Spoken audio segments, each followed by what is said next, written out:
Well, good afternoon, everybody. Appreciate you being here. Really proud of our football team. Tough, hard-fought win. They're all hard. They're all tough. And every win's a big win in the Big Ten. So really proud of our guys. Really proud of our offensive line for responding. That was our challenge all week, was to run the football. And they loaded the box and knew they were going to make it hard on us, especially early. But we just kept kind of chipping away at it and made some adjustments at halftime, and just really happy with that unit, with Coach Hiller. Just really proud of him and the response and our offensive staff. So defense continues to create takeaways, which are huge. Got 3 more again today. Still frustrating that we fumbled that one back. Don't really know why that's happened twice now, but we'll work more on ball security with our DBs. But at the same time, continue to be really good on third downs and doing a great job taking the ball away, which is a good combination. So proud of our staff for keeping our guys focused and locked in a game that we know that we needed to have, but knew it was going to be a hard-fought battle. So really proud of this football team and excited for the last few weeks here. Questions? All right, Zach, and then John Blau. Yeah, Tom, forgive kind of the obvious one first, but what happened with Michael there is it his ankle, and do you have kind of any indication of where he's at right now? Don't really know right now. We'll do some more tests to figure it out, but it's a lower leg injury. All right, John, and then Matt Weaver. Obviously, we've talked about this a lot last year with, needing to have multiple good quarterbacks. Jack Tuttle, we got to see him for a period of time. He was 5 of 5. What did you see from Jack and how he responded to that situation? Well, I thought it was good that he got a chance to get some good reps when it mattered. And if you noticed, there was no drop-off. Just did a good job communicating the calls and the checks and the adjustments that we have from the sideline. Understands our system. He's been here for a few years now and has been competing. He's been working extremely hard. I think he's gotten better and better every time we practice, and continues to grow and develop. So just feel very confident in Jack. But the bottom line is that it's whatever position it is. Guys have to step up when called upon, and he was called upon today, so he stepped up. All right, Matt Weaver, and then Jim Coyle. Hey, Coach, you mentioned the defense. Like maybe early on that first quarter, you guys were on your heels just a little bit. They kind of moved the ball, but second quarter and really in the second half, you guys pretty much dominated. Any adjustments, or is it just guys kind of settling in and just playing better and executing better? Well, you make adjustments, and the things that they were doing. We felt like we had to get a couple of things corrected in the run game, and that was addressed at halftime. And then some of those easy access throws that they were getting us on, we tried to adjust for that. And that was part of our, not even just halftime, but even on the sideline adjustments, So, but the thing that was so impressive about our off defense was it's the red zone defense that we were able to play. They got some opportunities down there early, and we just kept snuffing them out, and they missed a field goal that first time, and then got takeaways and forced them to not be able to finish in those situations. So, got to play great defense. We want to have a chance each week. So, really proud of our defensive staff that continue to do a really good job preparing and getting our guys in position. And but still ticked off about that last touchdown. That should never have happened. And I know we had a bunch of young guys in there, but there's no excuse for that. So really our 1s and 2s deserve to hold them to 3 points, and that's pretty much how we played the whole game. All right, Jim, and then Kevin Brockway. Coach, I know you didn't bring Jack in because of that, but the point that he did get in and get to play so many meaningful snaps in this year of COVID crazy, how important is that? And with the team getting off to slow starts back-to-back weeks, what can you guys do to get that changed? Well, first of all, for Jack, just really proud of him. He's worked extremely hard, and it was good for him to play. And like you said, those meaningful minutes. It wasn't mop-up time. It was a critical time to be able to execute and make some good throws. And he made several good throws and got him comfortable with that. I got to look at the slow start on offense. I thought our defense was, if you would say slow from the perspective of giving up some yards. but we weren't slow from the perspective of giving up points, which at the end of the day is all that matters. So you always have to adjust. I mean, they did some different things that we hadn't seen, which is typical, especially, they had some little extra time for us when they knew they weren't playing last week. So to be able to do some things, but obviously they've had some challenges. So bottom line is you adjust, and our guys did that. But to figure out why the slow start on offense, we got to sit down and figure it out. We last week had to figure out the run game, and we got that figured out this week. And so now we got to figure out a way to start faster. All right, Kevin, then Tom Brew. Yeah, Coach, how big was it to have, Tim Baldwin step up and, Stevie Scott, particularly with Mike struggling to be on target early in the game and then that carrying over the second half? I thought it was huge. We need to have multiple running backs that can be effective, and we do.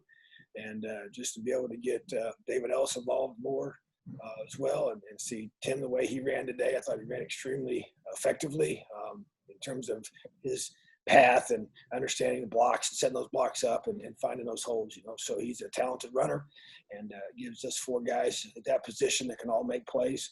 And, in this year of COVID, as we know, you never know what's going to happen with a certain player. So it's going to take multiple people at every position. And that's kind of how it's been on the offensive line. That's how it is right now at quarterback and right now at running back and just whatever position's affected, So we've had several guys defensive line that had to step up and even with injuries, in the secondary, for our defense to be able to have guys that rise up and are able to be effective and make really good plays, So, but just proud of our guys for being ready when called upon. Tom Brew, then Greg Doyle.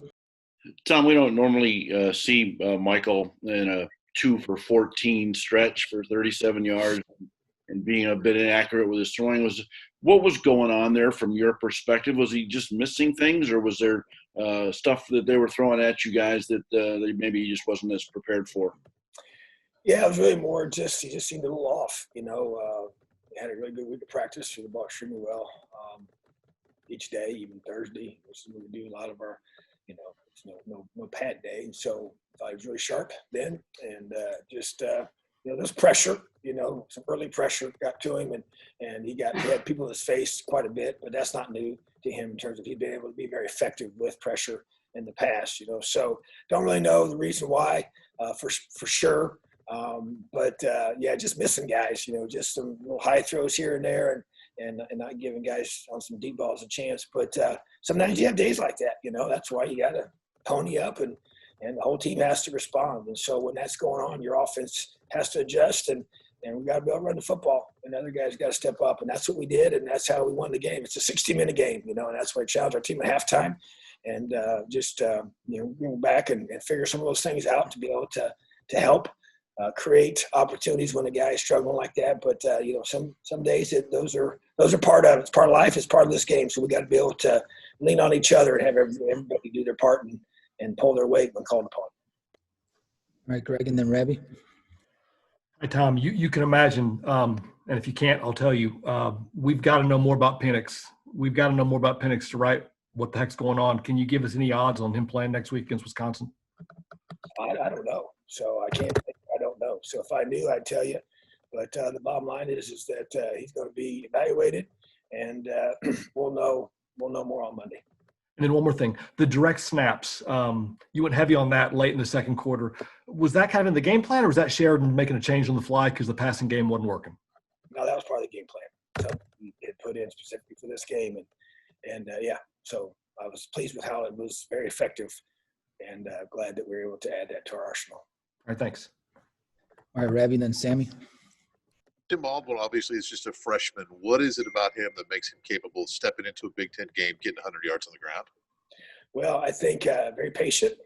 Some guys have a knack to find the holes, and I've been impressed with him in practice. I've mentioned that before. Was not at all, shy about putting him in there. Our whole offensive staff is very confident in Tim.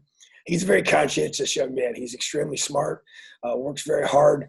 We put him in on punt team, had him come in to fill in an absence of one of our players in that spot, and met with one of our coaches for an hour to go over all the things about that and had it mastered by the next practice. That's the kind of kid he is. He's very, strong attention to detail, and he cares a whole bunch. So he's our kind of guy, smart, tough, and dependable. All right, Sammy, then Zach.